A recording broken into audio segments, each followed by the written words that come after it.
Coucou tout le monde, j'espère que vous allez bien et que vous passez une bonne fin de Ramadan. Nous, comme vous pouvez le remarquer, nous sommes toujours en famille à Lyon pour mon plus grand bonheur.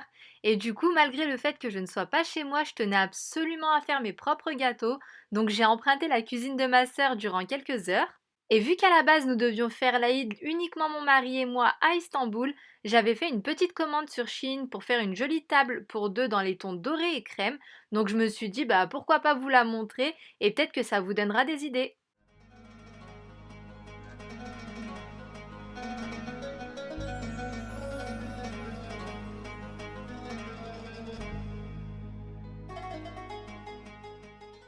J'ai découvert que Shein proposait beaucoup de choses pour la maison, donc j'ai pris cette jolie nappe en lin et coton couleur beige.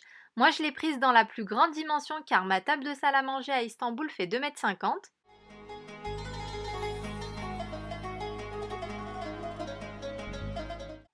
J'ai également pris ces napperons beige effet macramé que j'ai utilisé en set de table. Je trouve que ça fait un petit effet bohème que j'aime trop.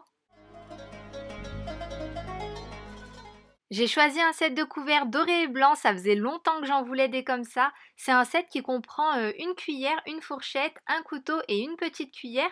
Il me semble qu'il existe en d'autres couleurs, mais moi ça faisait longtemps que j'en cherchais des blancs et dorés. J'ai aussi pris des petites casseroles individuelles dorées trop mignonnes dans lesquelles on peut mettre par exemple notre accompagnement. J'ai essayé de mettre ma main dessus pour que vous puissiez vous rendre compte de la taille. Et en assiette pour aller avec, j'ai choisi celle-ci en doré. C'est du métal bien rigide et la taille franchement elle est parfaite pour une personne.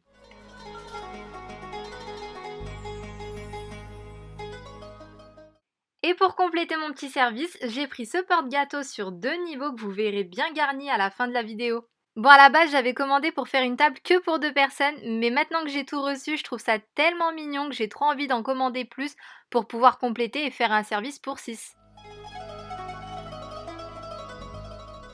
Et en tenue pour l'Aïd, pour être bien à l'aise et pas étriquée devant les parents, les beaux-parents et tout le reste de la famille, surtout que mon ventre commence de plus en plus à sortir, j'ai choisi cette jolie robe en crêpe jaune, super simple mais que je trouve assez classe. D'ailleurs, dites-moi ce que vous portez vous le jour du Rid. Bon, assez parlé, je vous embarque avec moi en cuisine maintenant. Alors pour cette recette, vous avez besoin de 300 g de cacahuètes, 150 g d'amandes, 150 g de petit beurre et moi j'ai mis 50 g de graines de sésame, donc j'ai tout fait revenir au four pendant à peu près 10 minutes. Faut surtout pas que ça brûle, moi ça a légèrement cramé un petit peu, mais bon, ça le fait quand même. Après j'ai attendu que tout refroidisse et je suis venue tout mixer, mais voyez, j'ai quand même laissé quelques morceaux, faut pas que ça devienne une poudre. Donc là, c'est notre mélange qu'on va venir ramasser avec le miel. Et on a également besoin de chocolat noir et de chocolat blanc.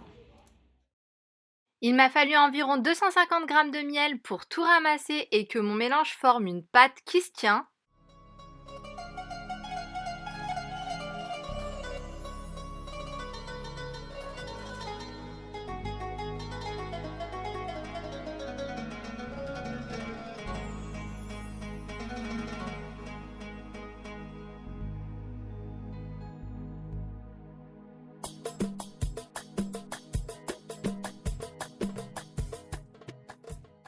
J'ai ensuite fait fondre une tablette de chocolat noir de 200 g et j'ai fait couler l'équivalent d'une cuillère à café de chocolat dans chaque petite empreinte. Ici, moi, j'utilise le moule mini cube de chez Guy de Marle. D'ailleurs, je vous rappelle que je suis conseillère Guy de Marle depuis quelques mois. Je vous mets mon nom juste en bas et si vous souhaitez avoir une réduction de 5 € sur votre commande, n'hésitez pas à me le dire en commentaire.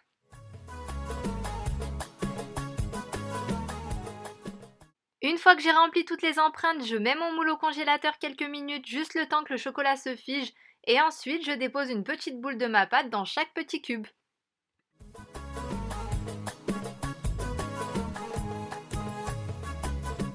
Pour finir, j'ai fait fondre le chocolat blanc et je viens déposer une cuillère sur chaque cube.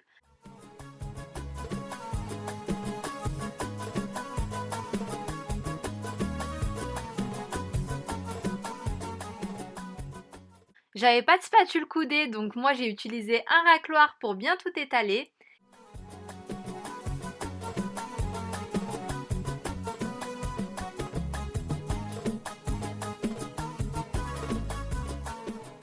Et je n'avais pas de poche à douille, donc j'ai utilisé un sac de congélation pour faire mes petites rayures en chocolat.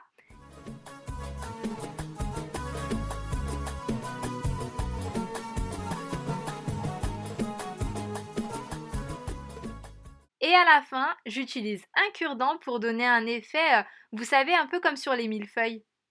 Bon, comme ça, on a l'impression que c'est un carnage, mais vous allez voir, le résultat est trop joli.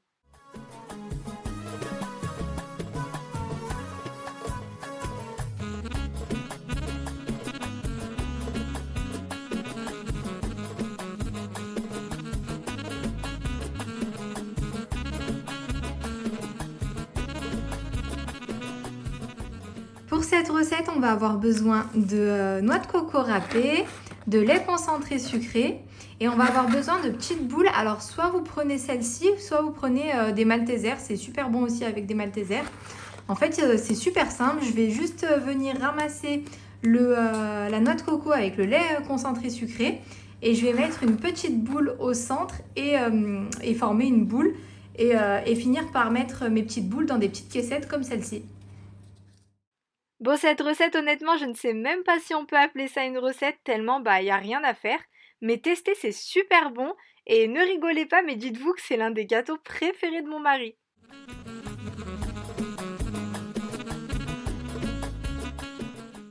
Donc comme vous pouvez le voir en vidéo, en termes de quantité, j'ai un peu fait au hasard. Il faut juste mettre assez de lait concentré pour que vous puissiez former une boule qui se tient. Et je la recouvre de noix de coco pour un effet Raffaello.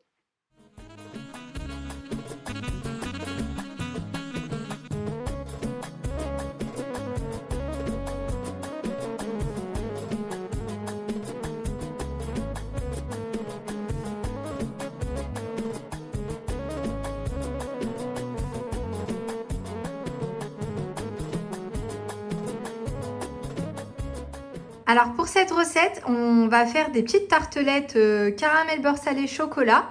Donc on a besoin d'une pâte sablée. Moi je l'ai faite tout à l'heure et je l'ai mise au frigo. Là j'ai mon caramel beurre salé. Je vous ai montré la recette dans la dernière vidéo que j'ai postée. J'ai mon chocolat noir que je vais faire fondre avec un petit peu de beurre pour qu'il soit bien lisse. Et en fait en décoration au-dessus, je vais concasser des M&M's. Donc certains auront des petits morceaux d'M&M's, d'autres auront du pralin et certains auront des petits copeaux de noix de coco comme ça. Donc voilà, c'est vraiment une recette hyper simple. On a juste à faire cuire la pâte sablée et à garnir et à mettre au frais. Comme d'habitude, j'étale ma pâte sablée entre 2 feuilles de papier cuisson et je viens emporte-piécer des petits ronds pour former le fond de mes tartelettes.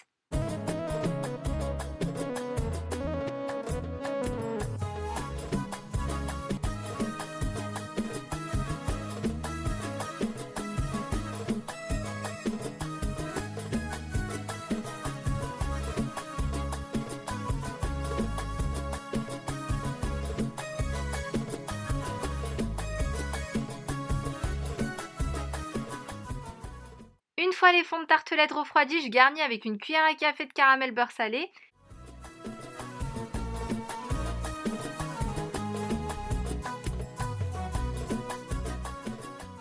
Et je fais couler une couche de chocolat au-dessus. Et surtout, en fait, il faut surtout pas que vous attendiez que ça fiche pour mettre la petite déco, sinon elle ne collera pas. Donc là, moi en l'occurrence, j'ai mis le pralin, les M&M's et la noix de coco.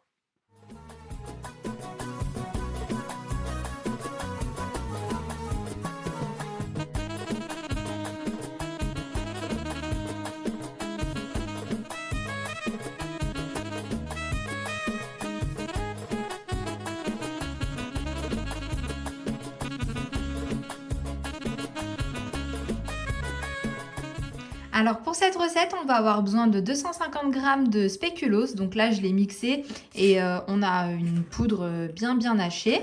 On va avoir également besoin de 100 g de beurre demi-sel, d'une plaquette de chocolat noir pâtissier. Là, c'est une plaquette de 200 g et de 150 g de lait concentré sucré. Je mélange la poudre de spéculoos au beurre et au lait concentré pour former une pâte. Comme pour la première recette, je fais couler une cuillère à café de chocolat dans chaque petite empreinte.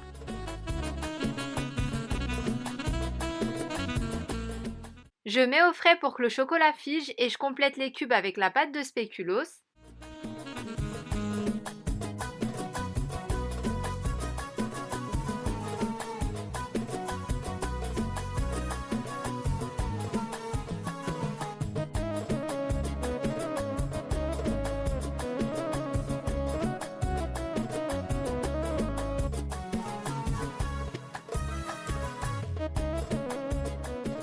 Regardez le chocolat comme il est bien brillant.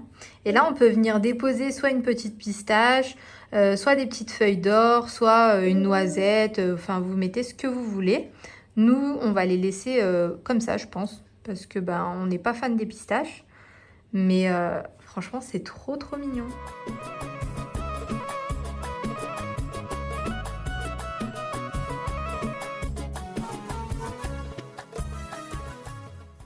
Et voilà le résultat de mes petits gâteaux vite fait bien fait. Je trouve que ce sont des recettes vraiment rapides et faciles à faire quand on est pressé par le temps ou qu'on n'a pas la force de faire des choses plus élaborées.